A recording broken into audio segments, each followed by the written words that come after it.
안녕하세요. 손수호 변호사입니다. 오늘도 잘 알려지지 않은 괴상하고 요상한 사건들을 판결문에 기초해서 정확하게 설명해 드리겠습니다. 오늘은 특히 더 어이없습니다. 사기에서 시작해서 폭행을 거쳐서 상해를 거치고 결국 살인까지 갔습니다. 제주도에서요, 2010년부터 2018년까지 벌어진 범죄입니다. 피해자가 굉장히 많아요. 이 사건 제목을 뭘로 할까 고민하다가 하나님의 우체부 사건이라고 붙일 수밖에 없었습니다. 판결문에 나와 있는 이 피고인, 적발 당시에 만 45세인 남성이었는데요. 결혼도 한 사람입니다. 자녀도 중간에 태어나요. 자, 피고인 이 김 씨는 청결 및 완벽에 대한 결벽증과 폭력적인 성향을 지닌 사람으로서 미국에 있는 버클리 음대를 졸업했다고 사람들에게 말을 했습니다. 그런데 실제로 음악적인 재능이 있었던 것 같습니다. 제주도 내의 교회를 돌아다닙니다. 2018년만 해도요, 9곳의 교회를 돌아다니는데 여기에서 피아노 연주를 해요. 기존 음악뿐만 아니라 자신이 직접 작곡했다는 교회 음악까지 연주를 합니다. 이걸 통해서 사람들의 환심을 사는데, 특히 누구의 환심을 샀느냐? 여성들의 환심입니다. 특히 젊은 여성들의 환심을 샀습니다. 자, 그리고 그 환심의 결과가 끔찍한 범죄로 이어진 것인데요. 많은 분들이 짐작하셨을 것 같습니다만 이 버클리 음대 졸업 거짓말입니다. 네, 물론 실제로 피아노 연주를 잘하고 음악적인 재능이 있는 것과 별개로 버클리 음대 졸업했다는 것은 완전히 거짓말, 전혀 관련이 없는 사람이었습니다. 자, 그리고요, 판결문을 보면은 죄가 굉장히 많습니다. 그리고 무시무시합니다. 일단 제일 중요한 게 이제 살인이고요. 그 살인 외에도 특수폭행, 상해, 특수중상해, 그리고 또 하나 사기가 있어요. 사기. 돈을 뜯어냈다는 것이죠.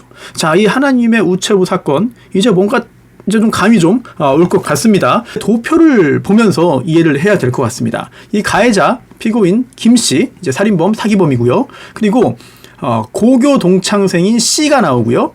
교회에서 만난 사람 D와 E가 나옵니다.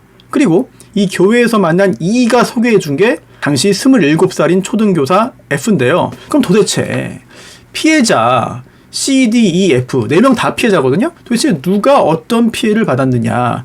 살인사건이 있다고 그랬잖아요. 그럼 살해당한 사람이 있다는 얘기입니다. 바로 당시 27살이었던 F, 이 초등학교 여교사가 살해당했습니다. 자, 그런데 가장 중요한 범죄인, 가장 무거운 범죄인 살인죄에 대해서 알아보기 전에 다른 범죄를 먼저 알아봐야 할 것 같습니다. 그래야 판결문의 순서와는 반대입니다만, 바꾸는 거긴 합니다만, 그래야 더 이해가 잘 될 것 같아요. 자, 그래서 두 가지 사건이 병합된 건데요.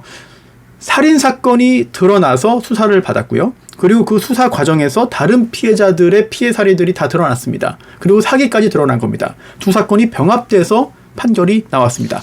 자, 정말 이게 인간이 이런 일을 할 수 있느냐, 이런 의문이 들 정도고요. 그리고 또 아니 도대체 이런 지경까지 갈 정도로 계속 당하느냐, 도대체 왜 당하느냐, 이런 답답함이 드는데요. 그 얘기는 제일 뒤에 한번 다시 하겠습니다. 자, 첫 번째, 피해자 D에 대한 범행입니다. 교회에서 만난 사람이거든요. 이 D는요, 2010년 당시에 26살이었습니다. 이때 처음 만난 거예요. 2010년 10월 18일에 제주에서 만나가지고 이 하나님의 우체부를 자처한 김 씨가 이렇게 말했습니다. 너 생활비에 필요한 최소한의 돈을 빼고는 나머지는 하나님께 드려라. 모든 돈은 하나님의 것이다. 하나님을 위해 사용되는 거다. 그런데 내가 우체부 역할을 한다. 그래서 그 돈을 필요한 곳에 헌금한다. 자, 이렇게 말을 합니다. 당연히 거짓말이고 당연히 사기죠. 네. 근데 판결문은 이렇게 그 사기죄를 판단하기 위해서는 그게 기망행위인 것, 그게 속임수인 걸 말해야 되잖아요. 그러다 보니까 이렇게 표현할 수밖에 없습니다. 좀 웃기긴 합니다만, 그러나 사실 피고인은 하나님의 우체부가 아니고 피해자로부터 받은 돈을 자신의 생활비 등 개인적인 용도에 사용할 생각이었다. 하나님의 우체부였냐 아니냐를 판단할 수밖에 없는 것이고 당연히 아니죠. 당연히 거짓말, 사기입니다. 자, 그래서요, 그날 2010년 10월 18일에 처음으로 현금 100만 원을 교부받습니다. 자, 그런데 충격적인 사실이 있습니다. 이거 사기 범행 너무 많아요. 돈을 뜯긴 횟수가 충격적으로 많습니다. 이 판결 뒤에는요, 이렇게 범죄 일람표가 나와 있습니다. 사기 관련된 건데요. 자, 이거는 화면에 한번 좀 띄워봐야 될 것 같습니다. 이렇게 띄워놔야 여러분들이 좀 이해가 실 것 같은데, 2010년 10월 18일에 첫 번째 사기가 시작되죠. 그래서 100만 원 받습니다. 그런데 그 다음에 한 달 후에, 또 한 달 후에 해가 바뀌어가지고 3월에, 4월에 등등등등, 뭐 100만 원, 뭐 수십만 원 계속 받아요. 이게 총 몇 회냐? 무려 2018년 5월까지 이제 8년 넘게 8년 반 동안 92번, 총 92회에 걸쳐 돈을 받습니다. 그리고 이렇게 뜯어낸 돈을 합해보니까 1억 6천3백만 원입니다. 그리고 연달아 송금한 적이 많아요. 그래서 소액식 송금을 하다 보니까 한 번에 2번, 3번, 4번 한 적도 있거든요. 이렇게 따지면 송금 횟수는 훨씬 더 많아집니다. 자, 하나님의 우체부를 자처한 가짜 버클리 음대 졸업생, 피아니스트, 교회 음악 작곡가에게 속아서 이렇게 긴 시간 동안 이렇게 많은 돈을 이렇게 여러 번 뜯깁니다. 자, 이게 첫 번째 피해자 D에 대한 사기 범행이고요. 또 두 번째 피해자 E에 대한 범행이 있습니다. 이 E 역시 교회에서 만난 사람이고 여성인데요. 2010년 12월이에요. 그러니까 D에 대한 범행이 시작되고 2달 후입니다. 근데 그때 이 피해자는요 20살입니다. 20살이에요. 제주에서 만나가지고 똑같은 말을 합니다. 너 선교사가 돼야 된다. 그런데 모든 걸 포기해야 선교사가 될 수 있다. 재물을 섬기면서 하나님을 섬길 수 없다. 두 개를 겸할 수 없다라고 말을 한 것이고요. 재물이 있는 곳에 마음이 있다. 어려운 사람 돕는 데 사용해야 된다. 나는 그냥 배달부 역할을 한다. 라고 하면서 또 하나님의 배달부 역할을 이야기를 한 거예요. 하지만 당연히 거짓말이었죠. 자기 생활비에 쓰려고 한 겁니다. 이러면서 그때 처음으로 200만 원을 받습니다. 자, 그런데요. 그 후에 4년 동안 이런 범죄가 또 이어집니다. 결국 이 E를 상대로도요. 무려 45회에 걸쳐서 돈을 뜯어냅니다. 피해액이 5,248만 원. 이거 역시 범죄 일람표를 보면 깜짝 놀랍니다. 그렇게 많아요. 네, 물론 아까 말씀드린 D에 대한 범죄가 제일 많습니다만 이거 E에 대한 범죄도 이렇게 뭐 페이지를 이렇게 넘겨서 할 정도로 대단히 많습니다. 이게 끝이 아닙니다. 동창 피해자 C에 대한 사기입니다. 2015년 8월 24일에 서귀포에서 만나가지고 이렇게 말합니다. 너 가진 모든 걸 하나님께 드려야 된다. 하나님이 그걸 원한다. 나는 우체부 역할이다. 그 돈 필요한 곳에 내가 헌금을 한다. 이렇게 거짓말합니다. 당연히 사기죠. 그러면서 1,000만 원을 받아요. 나이가 좀 있으니까 범죄의 규모가 좀 달라집니다. 1,000만 원을 받고요. 계속해서 이렇게 돈을 뜯어냅니다. 이거 역시 이게 피해액이 굉장히 커요. 1억 8,300만 원을 뜯깁니다. 총 29번에 걸쳐서. 이 범죄가 2017년 3월 16일까지 이어집니다. 자, 이렇게 범죄 일람표를 보면은 한참 페이지를 넘겨야 될 정도로 대단히 많은 횟수의 사기 범행을 저질렀습니다. 자, 이게 이 하나님의 우체부가 범한 첫 번째 범죄, 사기입니다. 자, 그런데요. 이 범죄가 사기만으로 그치지 않습니다. 자, 그 다음이 문제입니다. 특수폭행, 상해, 특수중상해, 그리고 살인까지 가는 건데요. 돈을 뜯어내는 그 중간중간에 그 과정에서 계속해서 때립니다. 계속해서 맞아요. 자, 이게 믿기 힘든 일인데 이게 어떤 신앙 또는 영적인 부분과 결합이 된 범죄이기 때문에 뭐 정신을 차릴 수 없습니다. 중간에 도망가기가 쉽지 않습니다. 자, 이 범행의 양상도 차근차근 판결문에 나와 있는 그대로 한번 따라가 보겠습니다. 자, 여기서의 피해자는 E입니다. E. 범행 당시에 20살이었던 그 E인데요. 2012년에 제주 애월에 있는 하귀 앞바다. 여기 굉장히 아름다운 곳이죠. 제가 2달 전인가요? 1달 전인가요? 제주에 강연하러 갔다가 여기를 추천받아가지고 갔었거든요. 애월에 가서 강의했기 때문에 하루 묵으면서 굉장히 아름다운 곳입니다. 그런데 여기에서 당신 22살이 된 거죠. 이제 피해자 E가 말을 잘 안 듣는다는 이유로 화가 나가지고 이렇게 말을 해요. 너 죽고 싶냐? 지옥불에 떨어지고 싶냐? 돌을 들어가지고 머리, 어깨, 팔을 여러 번 내리칩니다. 그리고는 다리를 벌려라 이러면서 음부를 칠 것처럼 위협까지 합니다. 돌이 위험한 물건이잖아요. 이걸 휴대해서 폭행했으니까 특수폭행이 됩니다. 자, 이게 끝이 아닙니다. 그 다음에는요. 4월 3일입니다. 그러니까 뭐 한 달 보름 정도 지난 다음인데요. 한 교회 지하실에서 너 죄 지은 부분을 회개해라 이러면서 손으로 머리카락 잡아 바닥으로 내리치고 뺨을 때리고 배를 걷어차고 벨트로 전신을 때립니다. 그리고 나무 막다기 길이가 60cm인데요. 이걸 가지고 허벅지를 때리고요. 또 마이크 철제봉 집어들어가지고 때립니다. 말도 안 되는 일이죠. 역시 특수폭행입니다. 피해자 E에 대한 특수폭행이 2건 있었고요. 그 다음 상해죄로 갑니다. 이거는요. 피해자 C입니다. 피해자 C는 고등학교 동창이에요. 이 동창한테 대한 이런 폭행인데 2016년 8월에 서귀포에서요. 이 동창이 운전하는 모닝 승용차를 얻어 타고 다녔습니다. 이거 참 황당해요. 이렇게 얻어 타고 다닌 거예요. 그런데 이렇게 차를 타고 이제 가던 중에 기분이 나쁘다는 이유로 주먹으로 오른쪽 귀를 때립니다.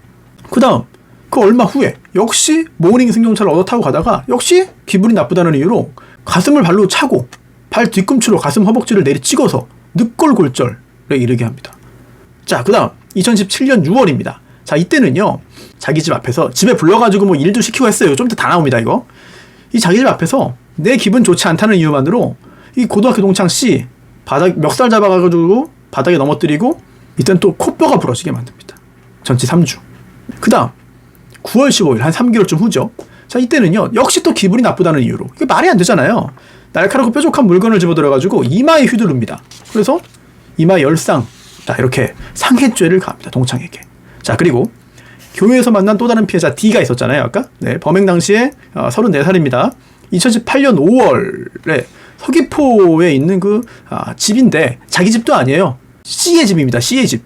고등학교 동창 C는 자신의 집을 내준 겁니다. 도대체 왜 C의 집이 비었느냐? 자, C가 참다 못해서 중간에 도망갔어요. 그 집이 비어있던 겁니다. 그래서 그 집을 다른 피해자들을 불러서 여러 가지 교육도 하고 윽박 지르기도 하고 때리기도 하고 설득도 하는 그런 범죄 장소로 쓴 겁니다. 그 전에도 모이기도 했지만.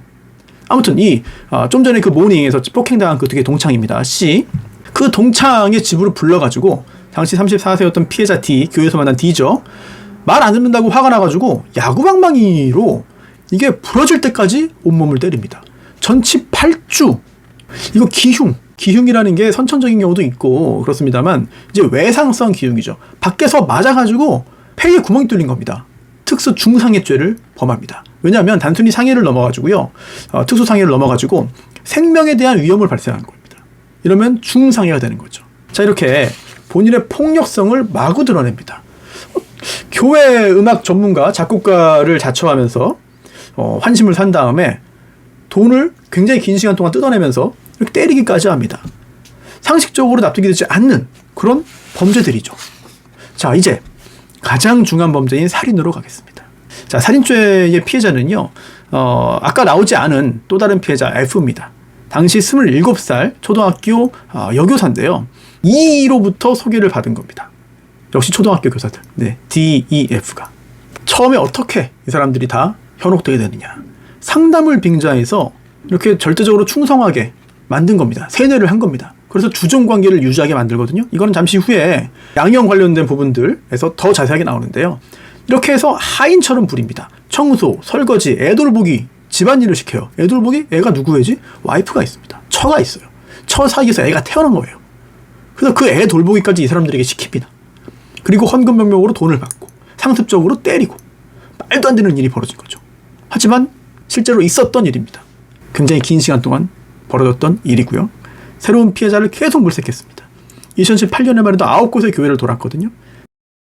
자, 이 피고인 김 씨는요, 아까 말씀드린 C를 상대로 해서 2017년 3월부터, 그리고 D는 6월부터, 그리고 F는 8월부터 집에 불러요.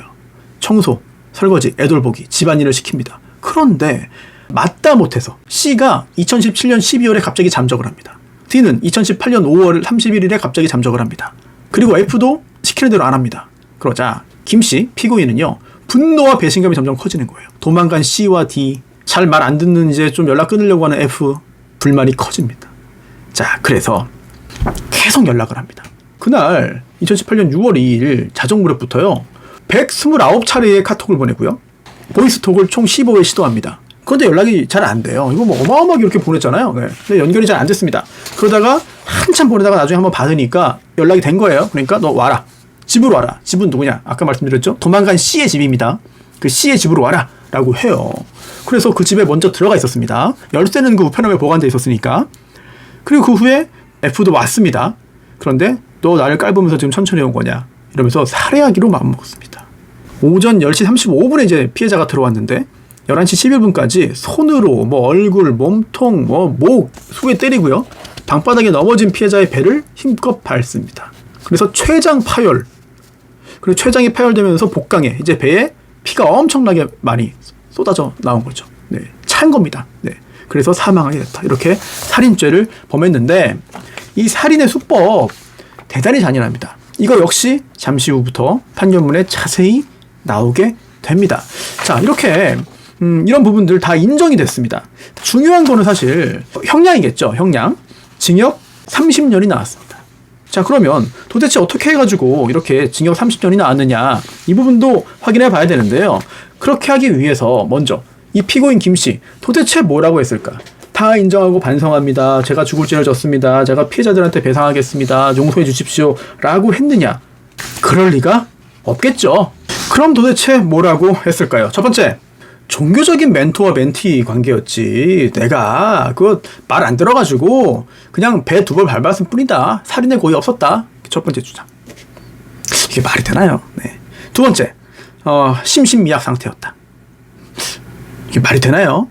하지만 판결문은 그 뒤로 굉장히 두껍게 그리고 자세하게 이 피고인의 주장에 대해서 판단을 합니다. 첫 번째, 살인의 고의가 없었다는 주장에 대해서 결론은 살인의 고의 있었다.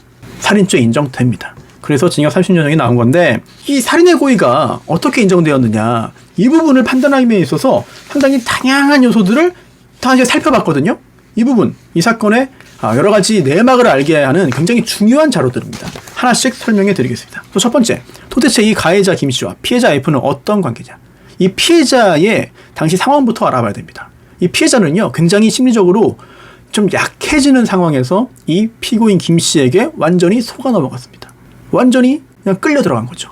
심리적으로, 정서적으로, 영적으로. 라는 표현이 판결문에 나옵니다. 자, 이 피해자는요, 고등학교 다닐 때 외조부모, 외할머니, 외할아버지와 함께 살았는데 각별히 이제 그 관계가 좋았어요. 깊었어요. 그런데 2011년에 외할머니가 사망합니다. 그리고 대학 졸업 앞두고, 교대 졸업 앞두고 2012년에 외할아버지마저 위독해집니다. 그러니까 정신적인 충격받아가지고 고민을 많이 하던 시기에 선배 교사인 이가 소개해가지고 교회에서 만나게 된 거예요, 이 남자를. 자, 그리고 그 다음에 임용고시 합격해가지고 교사가 된 다음부터 또 동료 교사인 D에 이끌려가지고 이 남자 집에 드나듭니다.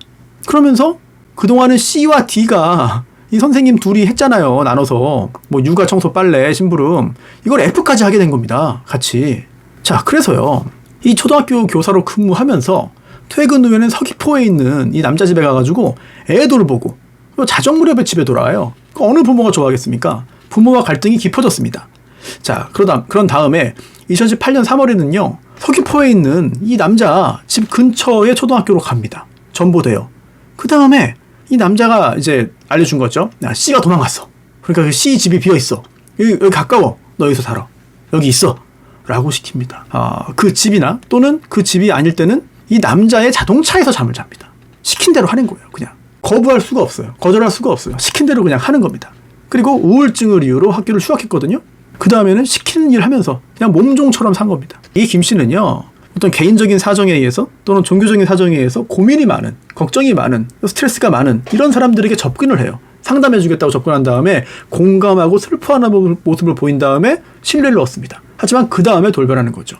아까 말씀드린 딱 그겁니다. 신뢰를 얻은 다음에 나는 하나님의 목소리를 듣는 사람이고 나의 말은 하나님이 나를 통해 전달하는 것이다. 이렇게 세뇌하고요. 일단 여기에 속아서 지배하에 놓이면 일거수일투족을 감시합니다. 그리고 하나 전부 다 자신에게 보고하도록 만듭니다. 철저하게 감시 통제하는 거거든요. 자, 그리고 말 안 들으면 때립니다. 그리고 이 피해자들 사이에 대화를 금지시킵니다. 그리고 시켜요. 서로 때리게. 그 둘이 가까워질 수 없죠. 역할극이라는 명목으로 서로 때리게 만듭니다. 그러다 보니까 대화도 단절되고 교류도 단절되고 서로 완전히 고립되고, 그리고 또 그들 피해자들 각각의 가족들과 이간질 시켜가지고 단절시킵니다. 결국 자기 자신에게 의지할 수밖에 없도록 만드는 겁니다. 모든 게 파괴됩니다. 이 피해자들은 이 남자의 하수인 또는 노예로 전락하게 되는 것이죠. 사실상 주종관계를 만듭니다. 교주행세를 한 거예요. 영적인 세계뿐만 아니라 재산, 가족관계, 일상생활 전부 다 완전하게 지배를 합니다. 그러면 정말 종교적인 부분이 개입되어 있는 것이냐, 종교적인 멘토-멘티 관계냐, 이걸 봐야 되는데요. 그렇지 않습니다. 이 가해자 김씨 신학대 졸업했냐? 아니에요. 목사한테 받았냐? 아니에요. 그럼 전도사 자격 취득했냐? 그것도 아니에요. 여러 교회 떠돌면서 돌아다니면서 주종관계 형성할 다음 피해자를 계속 물색할 뿐입니다. 그거 외에는 교회에 가서 예배도 안 봅니다. 종교활동을 하지도 않았어요. 가짜란 얘기죠. 완전 가짜입니다. 오히려 교회를 드나들면서 돌아다니면서 그 교회 교인들을 이간질시키고 교회를 분열시키는 역할만 했습니다. 아주 제일 중요한 거, 이렇게 하나님의 우체부를 자처해가지고 뭐 이게 그 처음에 세뇌시키잖아요. 그런데 정작 이 피해자들하고 이 가해자하고 함께한 종교 행사가 있느냐, 종교 활동이 있느냐? 없습니다. 이게 말도 안 되는 얘기죠, 사실은. 아니, 교주면 그게 사이비 교리라 하더라도 종교 활동을 하잖아요. 속이기 위한 목적이라 하더라도 뭐 예배도 하고 뭐 제사도 지내고 뭐 만나가지고 뭐 강연도 하고 뭐 노래도 부르고 춤도 추고 뭐 할 거 아닙니까? 근데 그런 거 자체가 없었습니다. 이게 말이 안 되는 얘기죠, 사실은. 하지만 그래도 세뇌를 당하는 사람은 있다라는 겁니다. 이제 주정관계를 이용해서 돈을 다 뜯어냅니다. 돈 뜯어낸 다음에 때릴 때 이렇게 말을 했어요. 내가 때리기 싫지만 하나님이 시켜가지고 하나님의 뜻에 따라서 어쩔 수 없이 때리는 거다. 그래서 맞는 사람이 오히려 미안함을 느꼈습니다. 때리는 사람한테 내가 잘못해가지고 나를 때리게 만들었구나. 내가 미안하구나. 내가 때리는 사람한테 미안함을 느껴요. 이런 일이 실제로 존재합니다. 이거 참 이상한 일입니다만 존재하는 거거든요. 그리고 또 병원을 못 가게 해요. 수시로 심부름까지 시키고 정말 완전히 통제를 한 겁니다. 자, 그러면 이 피해자들 도대체 어떤 상황에 처했을까? 참 기가 찹니다. 이 피해자 C를 먼저 볼게요. C는요, 결혼한 상태였거든요. 그런데 과도한 환금하니까 이게 뭐 결혼 생활이 유지되겠습니까? 결국 이혼했습니다. 이혼하고요, 다니던 직장까지 그만뒀습니다. 그리고 집도 팔았어요. 집을 팔아가지고 이거 헌금으로 다 줍니다. 그런데도 맞아가지고 갈비뼈 부러지고 기흉 발생하고 수술도 받고 그러다가 하도 맞으니까 한 달 동안 잠적한 적이 있거든요. 그런데 애가 셋이에요. 그 남편과 뭐 이혼하고 뭐 그때 이혼하기 전에 잠적하는 거야 뭐 그렇다고 쳐도 애 셋이 있는데 잠적을 합니다. 그러다가 그 3명의 자녀가 아동보호시설에 들어가요. 그때 잠깐 복귀해서 돌아왔어요. 그러다가 들어오니까 또 이 남자한테 맞은 거죠. 결국은 계속 맞으니까 애가 도저히 안 되겠다 이러면서 2017년 12월경에 완전히 잠적을 합니다. 그리고 피해자 D를 보시죠. D는요, D가 이제 갈비뼈 9개 부러진 사람이잖아요. 부러진 사람, 중상해. 그런데 이렇게 된 다음에 이 D도 도망가는데요. 도망간 계기가 있습니다. 살해당한 피해자 F 있잖아요. 여교사 F하고 서로 뺨을 때리게 만드는 거예요. 역할 그걸 한다면서 나 이거 도저히 못 견디겠다. 너무 아프다. 이러면서 병원에 가서 몰래 진료를 받습니다. 그 다음에 2018년 5월 31일에 카톡 단톡방에서 나갑니다. 탈퇴해요. 그리고 연락을 끊고 제주시를 떠나서 잠적했습니다. 여기서 하나 중요한 거. 이 김씨 결혼했다고 그랬잖아요. 와이프가 있는 거예요. 그리고 애도 중간에 태어났잖아요. 그러면 수입이 뭐냐? 직업이 있냐? 없습니다. 김씨도 직업이 없고 배우자도 직업이 없어요. 뜯어낸 돈으로만 사는 겁니다. 그리고 집안일 다 시키고 심지어 살해당했을 그때 배우자는 문화센터에 가 있는 상태였습니다. 부검을 했습니다. 직접적인 사인은 췌장 파열입니다. 이 췌장 파열이라는 게 대단히 심각한 겁니다. 췌장이 파열됐는데 저는 죽이려고 안 했습니다. 말이 안 되는 주장이고요. 간혹 가다가 어린아이들에 대한 그 학대로 췌장이 파열된 경우가 있잖아요. 췌장, 비장 파열된 경우 이때 살인고의 다 발생합니다. 다 인정됩니다. 자, 왜냐하면 굉장히 유명한 사건도 있었죠. 얼마 전에. 몇 년 전에. 이 췌장은 장이랑 장간막 그 뒤에 있습니다. 이게 쿠션 역할을 해요. 그래서 일반적인 싸움에서는 뭐 체중을 싣지 않은 주먹 정도의 힘으로는 파열 불가능하다. 자동차 정면 충돌. 그때 정면 충돌해가지고 이 운전대가 밀려 들어오는 운전자에게 이 정도의 충격이어야만 파열된다. 또는 똑바로 누워있는 피해자가 누워있는 상태에서 체중을 실어가지고 아주 세게 밟아야만 파열될 수 있다. 부검이가 이런 진술을 한 겁니다. 이런 증언을 한 거예요. 그리고 부검해봤더니 뭐 이마 부분에 절창 찢어진 거, 뭐 입술, 얼굴, 표피박탈, 머리, 목, 몸통, 팔다리 다수의 어떤 그 멍도 있고요. 피부가 까졌습니다. 전신 상처예요. 주먹이나 발로 때린 거거든요. 그날의 구타로 인한 것으로 본 거죠. 그리고 복부를 발로 밟으니까 고통으로 휘청휘청거리다가 이마를 문 기퉁에 이제 부딪힌 겁니다. 그래서 오른쪽 귀, 미간 사이에 길이 1.5cm 정도의 열린 상처가 생긴 거예요. 피가 많이 나왔습니다. 그런 상황에 다시 누웠는데 또 밟은 거죠. 자, 범행 후의 정황도 대단히 충격적입니다. 사람이 죽어가니까 문화센터에 있던 자기 배우자한테 전화합니다. 나 병원에 가겠다. 기도해달라. 카톡 보낸 다음에요. 119에 전화했다가 4초 만에 끊어요. 그러다가 다시 1분 후에 다시 119에 전화해서 이렇게 말합니다. 허위 신고를 해요. 제가 친구네 집에 왔는데요. 20대 여성이 쓰러져 있고요. 숨을 안 쉬고 있습니다. 의식이 왔다 갔다 하는데요. 이마를 어디 부딪힌 것 같아요. 그리고 눈이 풀린 상태로 몸부림치면서 경련 일으킵니다. 라고 신고했거든요.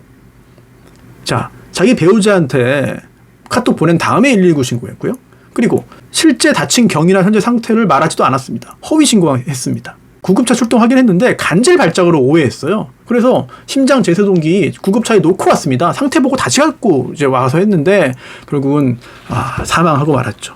자, 그리고 이게 피가 많이 났거든요. 그런데 현장에 가서 응급출동해서 구급대원들이 쓴 걸 보면은요, 피해자 몸 전체가 물에 젖어 있었고 혈흔이 없었다. 욕실에서도 혈흔 없었다라고 했는데 이게 어떻게 된 거냐? 119 출동하기 전까지 이게 물을 뿌려가지고 닦은 거예요, 욕실에서 피를 다. 하지만 루미놀 반응 이거 검사해 보니까 다 나온 거죠. 아주 광범위하게 피가 다 있었습니다. 이걸 다 싹 지우니까 온몸에 물이 젖어 있고, 네, 욕실도 젖어 있고 이랬던 거죠. 결국 살인의 고의가 인정이 되는 거죠. 이렇게까지 때렸는데, 그 후에도 이런 조치를 취했는데, 이렇게 가짜 신고했는데, 이 정도면 극도로 분노한 상태에서 배신감을 느껴가지고 살인했다, 살인고의 있었다 라고 볼 수밖에 없습니다. 게다가 신체 조건 볼까요? 가해자 김 씨는요, 키 172에 체중 79, 피해자 키 155에 체중 50도 안 됩니다. 그리고 뭐 저항은 이런 것도 가해자 몸에 남아있지도 않아요. 살인고의가 인정돼서 살인죄로 처벌받게 됐습니다. 자, 그리고 이렇게 신고한 다음에 아까 129차례 카톡 보냈다고 했잖아요, F한테. 이거 다 삭제합니다. 119에 신고하기 전에 자기 휴대폰으로 배우자와 통화했거든요. 그 다음에 119 신고할 때는 자기 걸로 안 했습니다. 피해자 전화기로 119에 신고했습니다. 그리고 나서 자기 전화에서 카카오톡 보낸 거 다 지우고요. 그리고 자기 배우자랑 주고받은 대화도 다 삭제하고 범행을 은폐하라고 했던 것이죠. 첫 번째 쟁점, 살인고의 인정 당연히 됐습니다. 두 번째, 심신미약 주장. 이거 인정 안 됐죠. 네. 정신감정을 했습니다. 그런데 물론 정상인은 아닙니다만, 즉 편집성 성격장애가 나오긴 했습니다만, 아니 사물 변별 능력이나 의사결정 능력이 심신장애 수준은 아니다. 네, 인정이 안 됐습니다. 자, 그리고 참 터무니없고 참 말도 안 되는 게 이런 주장도 했습니다. 저요, 이 사람들한테 사기쳐 받은 것 중에 일부는요 기부했습니다. 일부는요 제가 어려운 사람을 도왔습니다. 설령 그렇다더라도 사기죄 성립에는 영향이 없습니다. 결국 징역 30년형이 나왔고요. 항소했어요. 항소해서 2심 갔습니다만 기각. 대법원까지 갔습니다만 기각. 30년이 확정돼서 현재 복역 중입니다. 자, 여러 교회를 돌아다니면서 종교적인 고민, 또 개인적인 고민을 하는 사람들을 다 속인 겁니다. 이해해주는 것처럼 태도를 취했지만 결국은 신뢰를 얻기 위한 수단이었을 뿐이고, 그 다음부터는 이제 교주처럼 행세하면서 손을 뜯어내고 편취하고 말 안 들으면 때리면서 지배 조종하면서 노예처럼 부려왔습니다. 또 하나 쟁점은요, 재판 과정에서 사람들이 도망갔어요. 즉 일부는 진술을 했습니다만 일부는 도망갔습니다. 나 증언 못하겠다, 무서워서 못하겠다. 또 처음에는 저 아닙니다, 사기 아닙니다 라고 무서워서 말을 했다가 상황 보고 나중에 사실은 이랬습니다 라고 털어놓은 경우도 있습니다. 그리고 또 아까 돈 뜯어낼 때도 계좌이체 아니에요. 다 ATM기에 뽑아가지고 현찰로 갖고 와라 라고 한 겁니다. 대단히 치밀하게 이런 행동들을 했던 것이고요. 이 배우자도 직업도 없이 남편이 이렇게 뜯어낸 돈 가지고 했고요. 또 자기 집에 가가지고 이 사람들이 다 일해주는 거 당연히 다 그냥 받아 먹은 겁니다. 죄질이 대단히 나쁘죠. 순수한 신앙심을 악용해서 인간적인 존엄성을 짓밟았다. 죄질이 극악하고 죄책 또한 무겁다. 특히 피해자 F는 생명을 잃었습니다. 피해자 C는 전 재산 다 뺏기고 상해를 입었고 배우자로부터 이혼당했습니다. 그리고도 이제 자녀들까지 다 방치하고 3명을 6개월 이상 잠적할 정도였습니다. 그러다가 이 F를 죽여가지고 구속된 다음에야 자기 피해 사실을 밝힌 거예요. 얼마나 두려워했으면, 얼마나 무서웠으면. 그리고 D와 E 역시 오랫동안 이런 사실들을 밝히지도 못하고 그냥 참고 두려워하고 있었습니다. 교주 행세하면서 영적으로 완전히 지배를 했기 때문에 이런 일이 가능했던 것이죠. 사실 종교는 굉장히 중요한 역할을 합니다. 순기능도 있고요.